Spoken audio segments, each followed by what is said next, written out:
ఏలూరు జిల్లాలో రేపు జరగబోయే సభకు జగన్మోహన్ రెడ్డి సిద్ధం సభ ఏదైతే ప్రతిష్టాత్మకంగా వైఎస్ఆర్సీపీ నాయకులు అదేవిధంగా కార్యకర్తలు సిద్ధమన్న సభకి ఏదైతే దెందులూరు నియోజకవర్గంలో ఉన్న ప్రాంగణం అంతా కూడా సిద్ధమైంది. ఇప్పుడు మనం విజువల్స్లో చూడొచ్చు. ఏదైతే సభా ప్రాంగణం ఏదైతే ఉందో కూడా మొత్తం గ్యాలరీస్ కింద కూడా దాన్ని ఏర్పాటు చేయడం కూడా జరిగింది.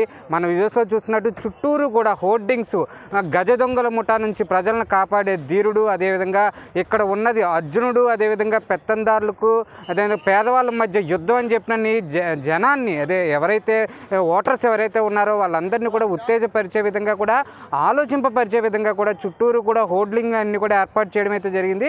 ముఖ్యంగా చూసుకుంటే ఎక్కడ ఎటువంటి అవాంఛనీయ సంఘటనలు జరగకుండా కూడా పెద్ద ఎత్తున ఇటు ఏలూరు జిల్లా, అదేవిధంగా పశ్చిమ గోదావరి జిల్లా, తూర్పుగోదావరి జిల్లా నుంచి కూడా పోలీసులందరినీ కూడా ఏర్పాటు చేయడం అయితే కూడా జరిగింది. పోలీసులు కూడా పెద్ద ఎత్తున ఇక్కడికి అందరూ కూడా వచ్చి ఎటువంటి అవాంఛనీయ జరగకుండా చూస్తున్నారు. ఎక్కడ ఎటువంటి ఇబ్బంది జరగకుండా బాంబ్ స్క్వాడ్స్ అదేవిధంగా అన్ని ప్రక్రియల్లో కూడా సభను విజయవంతం చేయడానికి చూస్తున్నారు. ముఖ్యంగా చూసుకుంటే ఇంతకు ముందే కూడా దేవాదాయ ధర్మాదాయ శాఖ మంత్రి, అదేవిధంగా మిథున్ రెడ్డి, అదేవిధంగా లోకల్ ఎమ్మెల్యే ఏలూరు ఎమ్మెల్యే ఆలనాని, అదేవిధంగా దెందులూరు ఎమ్మెల్యే అబ్బాయి చౌదరి కూడా మొత్తం అంతా కూడా ఇక్కడ సభా ప్రాంగణాన్ని ఏర్పాట్లన్నీ కూడా దగ్గరుండి పర్యవేక్షించే పరిస్థితి అయితే ఉంది. మరో పక్క చూసుకుంటే ఎవరైతే రేపు పొద్దున్న వచ్చే పెద్ద ఎత్తున సుమారు 6 లక్షల మంది దాకా కూడా ఇక్కడికి వస్తారని చెప్తున్నారు.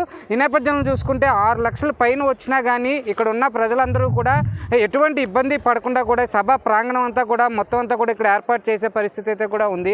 ఎక్కడ ఎటువంటి అవాంఛనీయ సంఘటనలు జరగకుండా డిఐజీ అధికారి, అదేవిధంగా 3 జిల్లాలకు సంబంధించిన ఎస్పీలు అందరూ కూడా ఇక్కడ ఎటువంటి ఇబ్బంది కలగకుండా, ప్రజలకు ఎటువంటి ఇబ్బంది కలగకుండా సభ విజయవంతం చేసే విధంగా చూస్తున్నారు. మరోపక్క కార్యకర్తలు ఎవరైతే ఉన్నారో వాళ్ళందరూ కూడా, నాయకులు ఎవరైతే ఉన్నారో వాళ్ళందరూ కూడా రేపు రాబోయే ప్రజలకు అదేవిధంగా సీఎం జగన్మోహన్ రెడ్డి ఇచ్చే సందేశాన్ని తీసుకోవడానికి, కార్యకర్తలను సంసిద్ధం చేయడానికి కూడా ఆయన ఇచ్చే సందేశం ఉత్తేజపరచడానికి ఇక్కడ కావాల్సిన ఏర్పాట్లన్నీ కూడా చేసే పరిస్థితి ఉంది.